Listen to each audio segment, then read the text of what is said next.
मैं अंजुल अग्रवाल, सरव एजुकेशन से। Last lecture में हमने प्रोडक्शन पॉसिबिलिटी कर्व डिस्कस किया था, जिसमें ये जो पीपीसी की बाउंड्री लाइन है ये हमें शो कर रही थी कि किन कॉम्बिनेशंस में हम दो गुड्स को प्रोड्यूस कर सकते हैं जब हमें रिसोर्सेज गिवन है और जब हमारी टेक्नोलॉजी फिक्स्ड है। कैसे हम एक गुड से दूसरे गुड की तरफ, एक गुड की प्रोडक्शन से दूसरे गुड की प्रोडक्शन की तरफ मूव करते हैं। पीपीसी की ये जो बाउंड्री लाइन है, इस पे जितने भी कॉम्बिनेशंस है वहां पे हमारे रिसोर्सेज फुली यूटिलाइज हो रहे थे, और जो पीपीसी के अंदर यानी कि बाउंड्री लाइन के अंदर वाला जितना भी एरिया है यहां पे भी हम प्रोडक्शन कर सकते हैं। ये कॉम्बिनेशंस भी अटेनेबल है, लेकिन यहां पे हमारे रिसोर्सेज फुली यूटिलाइज नहीं हो रहे। तो चाहे हम बाउंड्री लाइन पे प्रोडक्शन करें या बाउंड्री लाइन के इनसाइड प्रोडक्शन करें, हमारे जितने भी कॉम्बिनेशंस इस एरिया में हैं और इस बाउंड्री लाइन पे है वो अटेनेबल कॉम्बिनेशंस हैं, और जितने भी कॉम्बिनेशंस इस बाउंड्री लाइन से बाहर है अभी उनको अचीव करने के लिए हमारे पास ना तो टेक्नोलॉजी है और ना ही रिसोर्सेज हैं। तो वो कॉम्बिनेशंस हमारे लिए क्या है? Unattainable combinations. कूल, ये तो हमारा रिवीजन हो गया। अब हम आज किसके बारे में बात करेंगे? आज हम बात करेंगे अपॉर्चुनिटी कॉस्ट के बारे में। अपॉर्चुनिटी कॉस्ट क्या होती है? देखिए, हमें पता है हमारे इकोनॉमिक्स में रिसोर्सेज लिमिटेड है। हम घूम फिर के हमेशा यहीं पे आ जाते हैं ना। हमारी इकोनॉमी में, इकोनॉमिक्स में रिसोर्सेज लिमिटेड है। इन रिसोर्सेज के यूजेस ऑल्टरनेटिव है, हमारे पास बहुत सारे ऑप्शंस है। यहाँ यूज कर सकते हैं, यहाँ यूज कर सकते हैं, यहाँ यूज कर सकते हैं। इस वजह से हम प्रॉब्लम ऑफ चॉइस फेस कर रहे हैं। देखिए, अपॉर्चुनिटी कॉस्ट समझ रहे हैं, इस वजह से हम प्रॉब्लम ऑफ चॉइस फेस कर रहे हैं। अब ये जो प्रॉब्लम ऑफ चॉइस जब आप फेस कर रहे हो कि मैं यार ये चूज करूं या ये चूज करूं, तब एंड ऑफ द डे आप किसी डिसीजन पे पहुंच जाओगे। आप कुछ डिसाइड कर लोगे ना कि मैंने ये चीज चूज कर ली। जब आप कोई चीज चूज कर लोगे, उसके बदले में जो चीज आपने छोड़ दी, जिसको आपने चूज नहीं किया, जो उसका ऑल्टरनेटिव था, वो चीज हमारी क्या बन जाती है? अपॉर्चुनिटी कॉस्ट बन जाती है, जो चीज हमने चूज की उसके लिए। यानी कि क्या बात हो रही है? फॉर एग्जाम्पल, एक नॉर्मल एग्जाम्पल से समझते हैं, फिर इकोनॉमिक्स के कॉन्टेक्स्ट में बात करेंगे। जैसे कि आपको आपके डैड ने 5,000 रुपए दिए। अब आप सोच रहे हो यार मैं जूते लूं कि मैं कपड़े लूं, मैं जूते लूं कि मैं कपड़े लूं, क्या लूं क्या लूं। आपने फाइनली सोचा कि यार जूते लेता हूं। तो आपने जो जूते खरीदे उसके लिए आपने कपड़े छोड़ दिए। आप अपने पैसे जूतों पे खर्च करो, कपड़े छोड़ दिए। जूतों के लिए कपड़ों का सैक्रिफाइस कर दिया, तो कपड़े हमारे क्या बन गए? अपॉर्चुनिटी कॉस्ट बन गए। किसके लिए? जूतों के लिए। अब इसी को हम अपने फार्मर के एग्जाम्पल की हेल्प से समझे। देखो, वहां पे अपॉर्चुनिटी कॉस्ट ढूंढो आप लोग, क्या था? पहले हमारा फार्मर वीट ग्रो कर रहा था, लेकिन उसने सोचा कि यार मुझे रेडिश ग्रो करना चाहिए। तो जब वो वीट ग्रो करने से रेडिश ग्रो करने पे मूव करेगा, उधर पीस ऑफ लैंड तो उतना ही है, रिसोर्सेज फिक्स्ड है ना। तो वीट को सैक्रिफाइस कर रहा है, क्या ग्रो करने के लिए? रेडिश ग्रो करने के लिए। तो यहां पर वीट का आउटपुट हमारे लिए क्या हो गई? अपॉर्चुनिटी कॉस्ट हो गई रेडिश ग्रो करने के लिए। हमें वीट छोड़ रहे हैं हम रेडिश ग्रो करने के लिए, तो रेडिश ग्रो करने का अपॉर्चुनिटी कॉस्ट क्या हुआ? वीट। अब अपॉर्चुनिटी कॉस्ट समझ लिया। अब देखते हैं कि हमारी बुक क्या बोल रही है। Opportunity cost refers to the value of a factor in its second best alternative use। नहीं समझ आया? देखो, यही बात बोल रही है जो हम समझें कि जब भी हम किसी चीज की वैल्यू किस चीज में तोल रहे हैं, हम किसी चीज की कीमत का अंदाजा लगा रहे हैं। किस तरीके से? कि हमने उस चीज को पाने के लिए क्या खो दिया।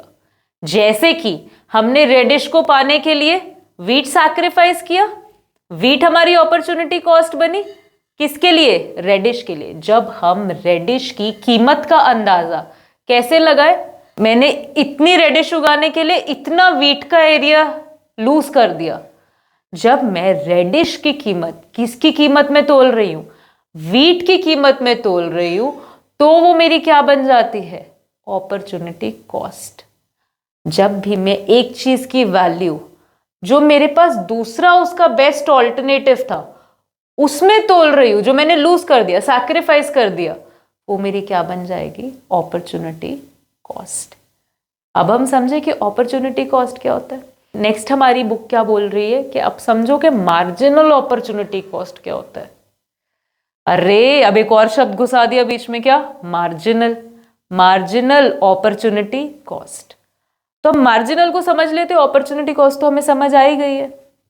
मार्जिनल क्या बोल रहा है कि हर एडिशनल स्टेप पे जब आप शिफ्ट कर रहे हो, आपकी ये पीपीसी थी, आप इस कॉम्बिनेशन से इस कॉम्बिनेशन पर जंप किए, इस कॉम्बिनेशन से इस कॉम्बिनेशन पर जंप किए, तो आप जब आप ये जंप कर रहे हो, आपकी हर स्टेप पे कुछ ना कुछ अपॉर्चुनिटी कॉस्ट है। आप हर स्टेप पे कुछ ना कुछ और वीट लूज कर रहे हो और रेडिश गेन करने के लिए। तो मार्जिनल अपॉर्चुनिटी कॉस्ट हमें क्या बताएगी कि आप हर एडिशनल स्टेप पे जो लूज कर रहे हो उससे आप कितना गेन कर पा रहे हो। देखो एग्जाम्पल ले लेते, यूनिट से समझ लेते। ये हमारी पीपीसी थी, ये हमारा पीपीसी का टेबल था। अब इस टेबल पे हम 90 से 70 की तरफ मूव किए, वीट हमने लूज की 90 क्विंटल से हम 70 क्विंटल पे आ गए। रेडिश हमने क्या किया? इंक्रीज की 0 क्विंटल से 20 क्विंटल्स। वीट हमने कितने क्विंटल्स लूज की? 20 क्विंटल्स। और हमने गेन कितने क्विंटल्स किया रेडिश का? 20 क्विंटल्स। क्या मतलब है इस बात का?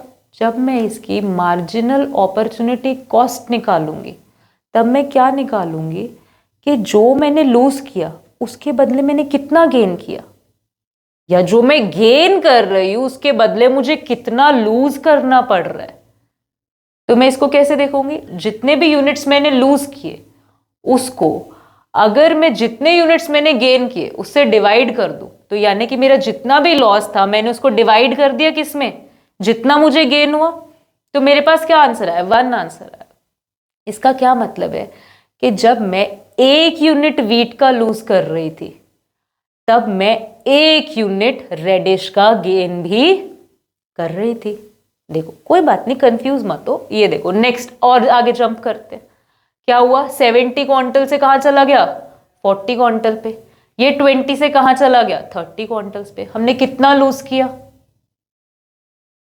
30 क्विंटल्स लूज कर दिए। गेन कितना हुआ? 10 क्विंटल्स ही गेन हुआ एक्स्ट्रा, है ना। अगर अब मैं इसको देखूंगी तो मैं अपने फॉर्मूला के हिसाब से इसको कैसे लगा दे रही हूं? देखो जैसे हमने पहले लगाया वैसे ही करते। कितना लूज हुआ हमें? 30 क्विंटल्स। कितना गेन किया? 10 क्विंटल्स। तो मेरे पास क्या आ रहा है? 3। अब इस 3 का क्या मतलब है?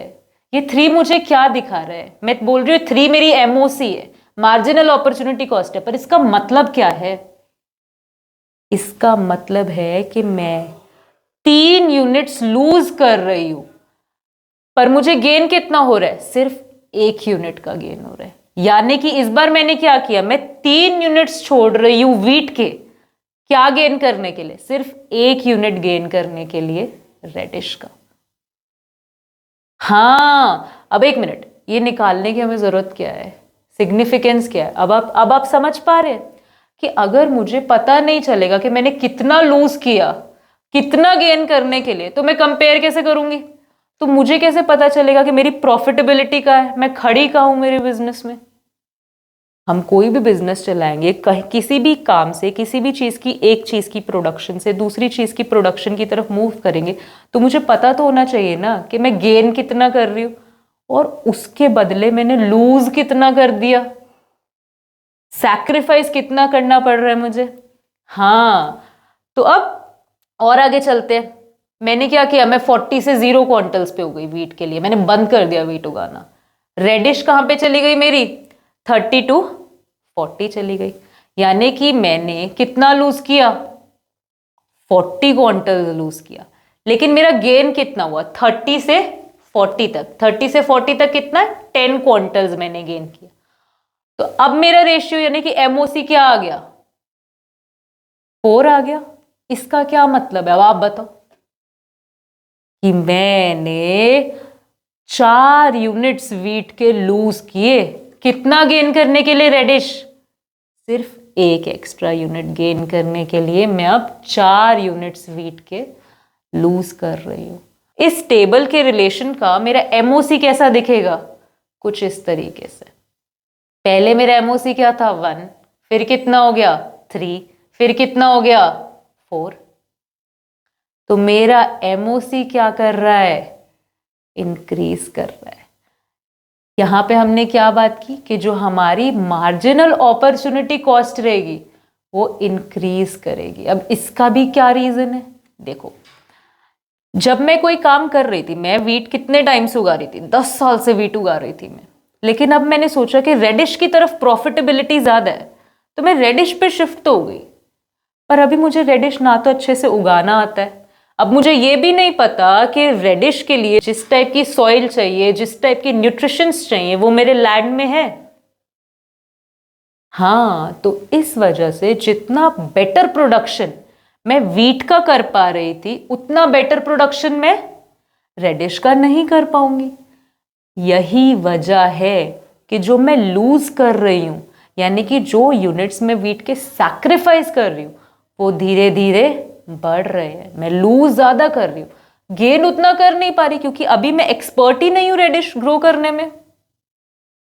हाँ, इसीलिए हमारी जो एमओसी होती है, मार्जिनल अपॉर्चुनिटी कॉस्ट, या फिर जिसको मार्जिनल रेट ऑफ ट्रांसफॉर्मेशन भी बोल देते हैं, वो क्या कर रही है, इंक्रीज कर रही है। इंक्रीजिंग का मतलब क्या है कि हम जो लूज कर रहे हैं वो ज्यादा है उससे, उसके कंपैरिजन में जो हम गेन कर रहे हैं। एक और बात, यही रीजन है कि जो हमारी पीपीसी है वो इस शेप में होती है। मार्जिनल अपॉर्चुनिटी कॉस्ट का इंक्रीज होना ही रीजन है कि हमारी पीपीसी का जो शेप है वो कनकेव टू ओरिजिन होता है, वो इस शेप में होती है। ठीक है, एक और बात, हमारे जो रिसोर्सेस है, जो पीस ऑफ लैंड है, रिसोर्सेस फिक्स्ड है ना, तो जब भी हमें एक चीज से दूसरी चीज की तरफ मूव करना है, तो हमें कुछ ना कुछ पहले वाली चीज में से सैक्रिफाइस करना पड़ेगा। अगर मैं 1 एकड़ में वीट ग्रो कर रही थी, अब मुझे रेडिश ग्रो करना है, तो मुझे वीट का कुछ ना कुछ हिस्सा निकाल के रेडिश को देना पड़ेगा। मैं रेडिश के लिए अलग हिस्सा नहीं ला सकती, 1 एकड़ में से ही मुझे रेडिश को कुछ ना कुछ हिस्सा देना पड़ेगा। अब इस बात का क्या मतलब है कि अगर आप कुछ गेन करना चाहते हो तो आपको कुछ ना कुछ सैक्रिफाइस करना ही पड़ेगा। कुछ भी गेन करने के लिए कुछ ना कुछ लूज करना ही पड़ेगा। यही रीजन है कि जो हमारी पीपीसी है वो डाउनवर्ड स्लोप करती है। ये हमने पीपीसी के 2 कैरेक्टरिस्टिक्स भी समझ लिए, एमओसी और अपॉर्चुनिटी कॉस्ट के साथ। क्या कि हमारी जो पीपीसी है वो कनकेव की होती है, क्योंकि हमारी MOC marginal opportunity cost increasing है, हमारा लॉस बढ़ रहा है, इन कंपैरिजन हमें गेन कम हो रहा है। और हमारी जो 2 अल्टरनेटिव गुड्स है, एक से दूसरी की तरफ शिफ्ट होने के लिए हमें कुछ ना कुछ यूनिट्स सैक्रिफाइस करने पड़ेंगे एक गुड के, ताकि हम दूसरी गुड को वो यूनिट्स दे सके, वो रिसोर्सेस दे सके, जिस वजह से हमारी पीपीसी डाउनवर्ड स्लोप करती है। होप ये समझ आ गया होगा। अब आपको डिस्क्रिप्शन में एक लिंक मिलेगा होमवर्क के लिए, जहां पे आप सीखोगे कि अपॉर्चुनिटी कॉस्ट कैसे आइडेंटिफाई करना है और मार्जिनल अपॉर्चुनिटी कॉस्ट फाइंड कैसे करना है। फिर आप मुझे बताना कमेंट सेक्शन में, अगर आपके कोई भी डाउट्स हुए तो आप हमारा टेलीग्राम चैनल भी ज्वाइन कर सकते हैं। अब मिलते हैं नेक्स्ट लेक्चर में, तब तक के लिए हैव अ गुड डे।